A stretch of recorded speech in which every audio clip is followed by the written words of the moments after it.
आज की ताजा खबरों के अपडेट में बात करेंगे देश भर की तमाम बड़ी और काम की खबरों के साथ ही भारत सरकार की ओर से लिए गए कुछ महत्वपूर्ण फैसलों और जारी किए गए कुछ नए नियमों की। इसके अलावा बैंक खाताधारकों के लिए एक जरूरी और महत्वपूर्ण खबर है, बताएंगे आपको आगे इस अपडेट में। साथ ही कोरोना के मोर्चे पर भारत के लिए खुशखबरी, भारत में रशियन वैक्सीन स्पुतनिक वी का उत्पादन करेगी सीरम। क्या है पूरी खबर, बताएंगे आपको इस अपडेट में। साथ ही जीमेल का उपयोग करने वाले लोगों के लिए एक जरूरी और महत्वपूर्ण खबर है, बताएंगे आपको आगे इस अपडेट में। साथ ही कोरोना कर्फ्यू और लॉकडाउन से जुड़ी कुछ महत्वपूर्ण और बड़ी खबरें एक एक करके बताएंगे आपको इस अपडेट में। साथ ही आज की तमाम बड़ी और काम की खबरों की बात करेंगे इस अपडेट में। एसबीआई के ग्राहकों को टारगेट कर रहे हैं चाइनीज हैकर्स, बैंक ने कहा इस तरह की जानकारी साझा करने से बचे लोग। आज के समय में ऑनलाइन फ्रॉड पहले की अपेक्षा में काफी ज्यादा बढ़ गया है। हैकर्स लोगों के अकाउंट में सेध लगाने के लिए नए नए हथकंडे अपना रहे हैं। वह अपने ग्राहकों को इन ऑनलाइन फ्रॉड से सतर्क करने के लिए स्टेट बैंक ऑफ इंडिया अपने ग्राहकों के साथ स्टेट बैंक ऑफ इंडिया ने कुछ जरूरी जानकारी साझा की है। बैंक ने कहा है कि ऑनलाइन फ्रॉड से बचने के लिए कुछ ज़रूरी है कि ग्राहकों को जो अपनी पर्सनल डिटेल होती है वो किसी के साथ साझा ना करना चाहिए। मतलब बैंक ने अपने ग्राहकों को ये कहा है कि पर्सनल डिटेल को किसी के साथ साझा ना करें। वह स्टेट बैंक ऑफ इंडिया ने ग्राहकों से कहा है कि वे किसी भी अनजान जगह से यानी मोबाइल में कोई भी अनजान वेबसाइट से जाकर मोबाइल ऐप को डाउनलोड ना करें। बैंक के अनुसार किसी भी अनजान ऐप को डाउनलोड करने से पहले आपके मोबाइल की प्राइवेट सिक्योरिटी खतरे में पड़ सकती है और इसके जरिए हैकर्स आपके अकाउंट पर धावा बोल सकते हैं। ऐसे में ज़रूरी है कि कस्टमर सिर्फ वेरीफाइड सोर्स से ही मोबाइल ऐप को डाउनलोड करें। वही स्टेट बैंक ऑफ इंडिया ने अपने ग्राहकों को और भी कई तरह के यहाँ पर सुझाव दिए हैं। पिछले सप्ताह साइबर सिक्योरिटी से जुड़े एक रिसर्च में कहा गया है कि चाइनीज हैकर्स इस समय एसबीआई कस्टमर को टारगेट कर रहे हैं। ज़्यादातर मामलों में देखा गया है कि हैकर्स केवाईसी अपडेट के बहाने लोगों की बचत पर हमला यहाँ पर बोल रहे हैं। वही दिल्ली की साइबर पेज कंपनी ने अपने रिसर्च में पाया है कि हैकर्स लोग 50 लाख रुपए जैसे ऑफर देकर उनके बैंक अकाउंट की डिटेल यहाँ पर ले रहे हैं। ये ऑफर देते समय एसबीआई ग्राहकों से जानकारी भी यहाँ पर मांग लेते हैं। इसके अलावा मार्च में देखा गया था कि एसबीआई ग्राहकों को व्हाट्सएप मैसेज के साथ साथ टेक्स्ट मैसेज भी यहाँ पर किया जा रहा है, जहाँ उन्हें अलग अलग ऑफर दिए जा रहे हैं। चलिए बात करते हैं अगली खबर की। तो नए वेज कोड को लेकर बड़ी खबर, 240 की जगह 300 मिलेगी अनएड लीव, अक्टूबर से लागू हो सकता है नियम। नए वेज कोड को लेकर आजकल मीडिया रिपोर्ट में काफी चर्चा है। हालांकि अप्रैल से इसे लागू किया जाना था, लेकिन राज्य सरकारों के तैयार न होने के कारण इस नियम को लागू नहीं किया गया। इसके बाद अब उम्मीद की जाने लगी है कि जुलाई में इसे लागू किया जा सकता है, लेकिन मीडिया रिपोर्ट के मुताबिक कुछ न्यूज चैनलों का ये भी कहना है कि अक्टूबर से पहले इसे लागू होना मुश्किल है, क्योंकि राज्यों ने अब तक इसका ड्राफ्ट रूल तैयार नहीं किया है। वहीं नए वेज कोड में कई प्रावधान ऐसे हैं जिससे ऑफिस में काम करने वालों की सैलरी क्लास और मिलों में फैक्ट्रियों में काम करने वाले लोगों पर इसका असर पड़ेगा। उनकी सैलरी से लेकर उनकी छुट्टियों के और काम के घंटे तक यहाँ पर बदल जाएंगे। वही नए वेज कोड के नियमों को लागू होने के बाद कर्मचारियों की सैलरी स्ट्रक्चर में यहाँ पर बदलाव आएगा। उनको टेक होम सैलरी में कमी आ सकती है, क्योंकि यहाँ पर वेज कोड एक्ट के मुताबिक किसी भी कर्मचारी की बेसिक सैलरी कंपनी की लागत के 50% से कम नहीं हो सकती है। अभी कई कंपनियां बेसिक सैलरी को काफी कम करके ऊपर से भत्ता भी ज्यादा देती है ताकि कंपनी पर बोझ ना पड़े। वही इसका असर ये होगा कि बेसिक पे बढ़ने से कर्मचारियों की पीएफ ज़्यादा कटेगा, यानी उसका भविष्य ज़्यादा सुरक्षित हो जाएगा। वही पीएफ के साथ साथ यहाँ पर ग्रेचुटी, मंथली ग्रेचुटी में भी योगदान बढ़ जाएगा। वही यानी टेक होम सैलरी जरूर घटेगी, लेकिन उनको रिटायरमेंट के ज़्यादा रकम मिलेगी। वही असंगठित क्षेत्रों के कर्मचारियों के लिए भी नया वेज कोड लागू होगा। वही सैलरी और बोनस से जुड़े नियम यहाँ पर बदलेंगे। हर इंडस्ट्री और सेक्टर को इसमें यहाँ पर फायदा होगा।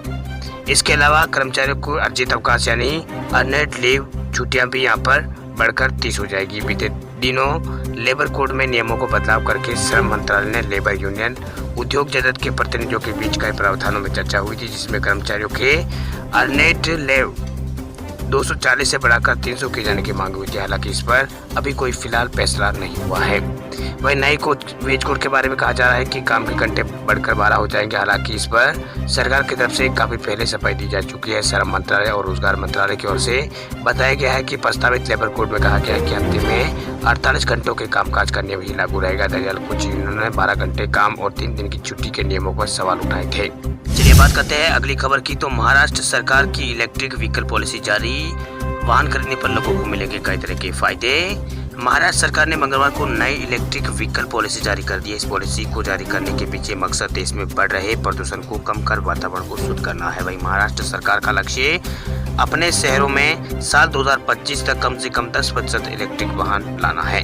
वहीं सरकार ने मुंबई में साल 2025 तक लगभग 1500 चार्जिंग स्टेशन बनाने का लक्ष्य यहाँ पर रखा है। वहीं केंद्र सरकार की इलेक्ट्रिक वाहन प्रोत्साहन योजना के फ्रॉम 2 के अंतर्गत महाराष्ट्र सरकार ने भी अपनी इलेक्ट्रिक जो व्हीकल पॉलिसी है वो जारी की है। पॉलिसी के अनुसार राज्य सरकार इलेक्ट्रिक व्हीकल को बढ़ावा देने के लिए सरकार की ओर से प्रोत्साहित यहाँ पर किया जाएगा। वही सरकार का टारगेट महाराष्ट्र में 1 गीगावाट बैटरी प्लांट का भी यहाँ पर प्लान है। वही पॉलिसी के मुताबिक 1 लाख ई-2 व्हीलर पर 10,000 रुपये तक का इंसेंटिव प्लान दिया जाएगा, जबकि 15,000 के ई व्हीलर पर यहाँ पर 30,000 रुपये तक का इंसेंटिव यहाँ पर दिया जाएगा। वही 10,000 गुड्स ई-3 व्हीलर पर भी यहाँ पर 30,000 रुपये तक का इंसेंटिव देने की बात यहाँ पर की गई है। इसके अलावा 10,000 इलेक्ट्रिक कार और 1.5 लाख रुपये तक का इंसेंटिव इसमें रखा गया है। वही 1,000 इलेक्ट्रिक बसों पर अधिकतम 20 लाख रुपए तक इंसेंटिव, और ये इंसेंटिव सिर्फ सरकारी उपकरणों को बसों के लिए ही होगा। वैसा 2025 तक सरकारी बसों के बेड़े में 25% इलेक्ट्रिक बसों को शामिल करने की बात कही गई है। चलिए बात करते हैं अगली खबर की। तो व्हाट्सएप का इस्तेमाल करने वाले लोगों के लिए बड़ी खुशखबरी, या बैन हो चुका अकाउंट भी खुलवा सकेंगे आप। व्हाट्सएप यूजर्स के लिए जल्दी एक ऐसा फीचर यहाँ पर लाने वाला है जिसकी मदद से यूजर्स अपने बैन अकाउंट को भी आसानी से ओपन करवा सकेंगे। वह अकाउंट बैनिंग की अगर बात की जाए तो इस मामले में व्हाट्सएप काफी सख्त रहता है। कंपनी उसके नियमों का उल्लंघन करने वाले यूजर्स का अकाउंट को ब्लॉक कर देती है, जिससे वो अपने प्लेटफॉर्म पर पूरी तरह से सुरक्षित रख सके। वह अकाउंट बैनिंग का मुख्य उद्देश्य उसका प्लेटफॉर्म का गलत इस्तेमाल को रोकना भी है, लेकिन कई बार बैनिंग का शिकार ऐसे लोग हो जाते हैं जिनको इनके बारे में पता नहीं होता है। उसमें सबसे बड़ी परेशानी यह होती है कि व्हाट्सएप अपने यूजर्स को बैन करने से पहले उन्हें जानकारी भी यहाँ पर नहीं देता है। ऐसे में यूजर्स की ओर से सफाई देना भी मुश्किल है। वही व्हाट्सएप के फैक्ट सेक्शन में दी गई एक जानकारी के मुताबिक कंपनी यूजर्स के अकाउंट को बिना जानकारी दिए बैन कर सकती है। हालांकि अब ऐसा लग रहा है कि व्हाट्सएप अपने इस नियम में सुधार यहाँ पर कर सकता है और इसके लिए नया फीचर पर काम कर रहा है। ये फीचर यूजर्स को उनके केस को कंपनी से रिव्यू कराने का मौका देगा, जिससे अपने अकाउंट को अनेबल आपको करवा सके। ये फीचर व्हाट्सएप को ट्रैक करने वाली website WA beta info support यहाँ पर किया गया है। वही WA बीटा इन्फो की रिपोर्ट के मुताबिक व्हाट्सएप बैन अकाउंट यूजर्स के लिए यहाँ पर इन ऐप टूल लॉन्च करेगा। इसका मतलब है कि जिन यूजर्स के अकाउंट को बैन किया गया है वो व्हाट्सएप में रिव्यू के लिए रिक्वेस्ट डाल सकेंगे। वह रिपोर्ट में दिए गए स्क्रीनशॉट के अनुसार यूजर्स अकाउंट बैन होने के बाद रिक्वेस्ट अ रिव्यू का ऑप्शन उनको यहाँ पर देखने को मिलेगा। चलिए बात करते हैं अगली खबर की। तो अब आपका ईमेल अकाउंट नहीं हो सकेगा है, गूगल शुरू करने जा रहा है ये नई सुविधा। अगर आप भी जीमेल का इस्तेमाल करते हैं तो आपके लिए काम की खबर हो सकती है। आए दिन हैक के मामले आते रहते हैं, ऐसे में अब गूगल इसको यहाँ पर पहले से ज़्यादा सुरक्षित बनाने के लिए नई सुविधा लेकर आने वाला है। वही जीमेल में प्रमाणित ब्रांड यानी ब्रांड लोगो एक सुरक्षा सर्विस है, जिससे पहली बार पिछले साल जुलाई में घोषित किया गया था। अब ये आने वाले हफ्तों में शुरू यहाँ पर हो जाएगा। इसकी जानकारी गूगल द्वारा यहाँ पर दी गई है। गूगल के अनुसार इस फीचर में brand indicator for message authentication यानी BIMI नामक का एक मानक उपयोग में किया जा गया है, जो ईमेल को और ज़्यादा यहाँ पर सुरक्षित रखने के लिए मदद यहाँ पर लगेगा। वही नई सुविधा के साथ किसी भी संस्थान का लोगो ईमेल भेजने पर उपयोगकर्ता के इनबॉक्स में यहाँ पर दिखाई देगा। ये डोमेन आधारित संदेश प्रमाणीकरण और रिपोर्टिंग और अनुरूपता नामक एक तकनीकी उपयोग करता है, जो फिशिंग ईमेल को कम करने में यहाँ पर मदद यहाँ पर करता है। अब बात कर लेते हैं आज के मौसम समाचारों की। दिल्ली NCR में झमाझम बारिश, कई राज्यों में भारी बारिश का अलर्ट मौसम विभाग ने किया है जारी। दक्षिणी पश्चिमी मानसून ने दिल्ली के साथ साथ पूरे उत्तर भारत को कवर कर लिया है। वही मौसम विभाग ने आज राजस्थान, जम्मू कश्मीर के लिए ऑरेंज अलर्ट और हिमाचल प्रदेश, उत्तराखंड और उत्तर प्रदेश के लिए येलो अलर्ट जारी करके भारी बारिश की चेतावनी दे दी है। वही मौसम विभाग के अनुसार कोंकण, गोवा और मध्य महाराष्ट्र के लिए रेड अलर्ट और गुजरात, कर्नाटक के कुछ हिस्सों के लिए और महाराष्ट्र और असम के लिए बारिश का ऑरेंज अलर्ट जारी किया गया है।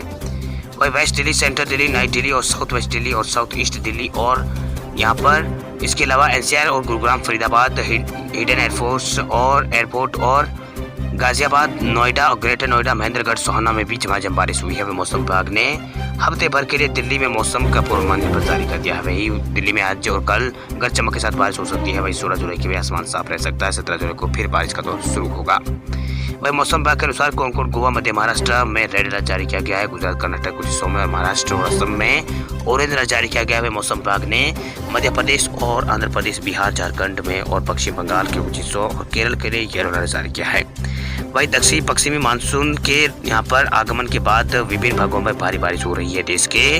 वही कुछ इलाकों में आंधी और बिजली गिरने की घटनाएं भी हो रही है। आपको बता दें कि बारिश, तूफान और यहाँ पर बादल फटने की कई घटनाओं में कम से कम 3 राज्यों में तबाही मची है। वही पहाड़ी राज्यों में भी हालात बेकाबू है। वही मौसम विभाग ने चेतावनी दी है कि उत्तराखंड, राजस्थान, जम्मू कश्मीर में अगले 48 घंटों में भारी बारिश के आसार है। इसलिए लोगों को यहाँ पर सतर्क रहने की जरूरत है। खासकर यहाँ पर लोगों को यहाँ पर बिजली को लेकर यहाँ पर चेतावनी जारी की गई है कि इन इलाकों में बिजली की बड़ी घटनाएं देखने को मिल सकती है। मौसम विभाग ने इसको लेकर अपडेट किया है सारी।